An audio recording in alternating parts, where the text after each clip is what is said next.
Ես մեկ անգամ, դու երկու, դու մեկ, երկու անգամ ծափ ենք տալիս։ Արագ։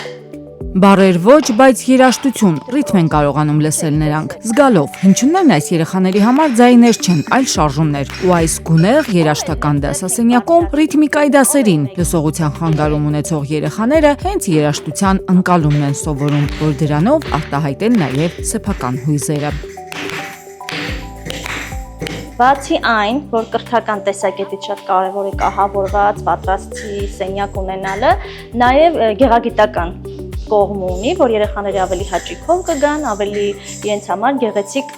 լուսավոր սենյակում կանցկացնեն։ Սա դպրոցի ամենամեծ ու լուսավոր սենյակն է, բայց այս դասասենյակը Երևանի լսողության խանգարումներ ունեցող երեխաների հատուկ դպրոց ռեսուրս կենտրոնի սաների համար նոր միջավայր է։ Բոլորովին այլ տեսք ուներ դասասենյակը դեռ 1 տարի առաջ։ Հին ու խունացած պատերը վերանորոգվեցին, դասասենյակը վերազինվեց, լույսով լցվեց ու կրթական միջավայրը փոխվեց Արարատ բանկի աջակցությամբ։ Մոտիվացնող կրթական միջավայրը բնականաբար նպաստում է, որ երեխաներն ավելի հաճույքով սովորեն, ուսուցիչներն ավելի հաճույքով աշխատեն։ Եվ միանշանակ նման կարևոր իրադարձության նպատակը հենց նա է, որ ստեղծվի այն ապահով, անվտանգ ու հետաքրքիր միջավայրը, որը կդրդի նրանց ավելի սիրով սովորել։ Վերափոխման պատմությունը սակայն դասասենյակից չի սկսվել, այլ մեծ բեմում 1 տարի առաջ։ Հայաստանի ազգային ֆիլհարմոնիկ նվագախմբի 100-ամյակին նվիրված միջոցառումների շրջանակում Երևանում առաջին անգամ ելույթ ունեցավ աշխարհահռչակ բելգիական Հովերֆոնիկ խումբը։ Համերգի գլխավոր հովանավորը Արարատ բանկն էր, ու հենց բանկի առաջարկով ծրագրին ավելացավ նաև սոցիալական կարևոր բաղադրիչը՝ համերգի հասույթի մի մասն ուղղելով լսողության խանգարումներ ունեցող երեխաների համար երաժշտական միջավայր ստեղծելուն։ Սիմվոլիկ է, որ Հայաստանի կարևորագույն երաժշտական կառույցներից մեկը Հայաստանի ազգային ֆիլհարմոնիկ նվագախումբը մասնակցություն է ունեցել այս գեղեցիկ երաժշտական սրահի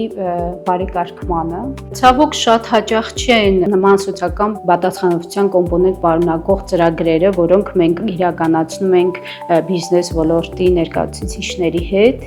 եւ դրա համար շատ ողջունում ենք եւ շնորհակալ ենք, որ Արարատ բանկը նման նախաձեռնությամբ հանդես եկավ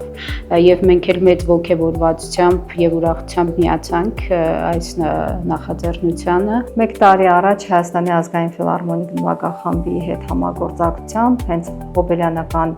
տարվա շրջանակում մեկնարկեց Արարատ բանկի եւ Հայաստանի ազգային ֆիլհարմոնիկ նվագախմբի համագործակցությունը այս նախաձեռնության շուրջ։ Նախաձեռնությունը երևի թե եզակեր եւ ինքնատիպ էր այն առումով, որ երկու կառույցներ միավորվեցին մեկ գեղեցիկ գաղափարի շուրջ, այն է հասանելի դարձնելու երաժշտությունը այն երեխաներին, ովքեր ունեն լսողության խանգարումներ։ Նման նախագծերի մեջ ներդրում կատարելով մենք կարողանում ենք լուծել հասարակության համար կարևոր խնդիր, իսկ այս երաժշտական սենյակը, որ այսօր տեսնում եք գունավոր, լուսավոր երեխաների համար հատուկ վերանորոգված, նպաստում է հենց ռիթմիկայի դասերի ավելի արդյունավետ անցկացմանը, իսկ այսօր լսողության խանգարումներ ունեցող երեխաներին ռիթմիկա դասավանդելը շատ կարևոր է հենց հաղորդակցության տեսանկյունից եւ այդ երեխաների սոցիալիզացման տեսանկյունից։ 1 տարի առաջ այս պատմությունը սկսվեց համերգային դահլիճում, այսօր այն շարունակվում է այստեղ՝ յուրաքանչյուր շարժման, յուրաքանչյուր նոր հմտության եւ յուրաքանչյուր երեխայի ինքնավստահ քայլի մեջ։ Միայն այս ուսումնական տարում ռիթմիկայի դասերի մասնակցել է շուրջ 70 երեխա, ու Արարատ բանկի աջակցությամբ այս երեխաների համար ստեղծված նոր հնարավորությունները ծառայելու են դեռ երկար տարիներ, որովհետեւ բանկը գնում է երկարաժամկետ արդյունք ունեցող կարևոր նախաձեռնությունների հետևից։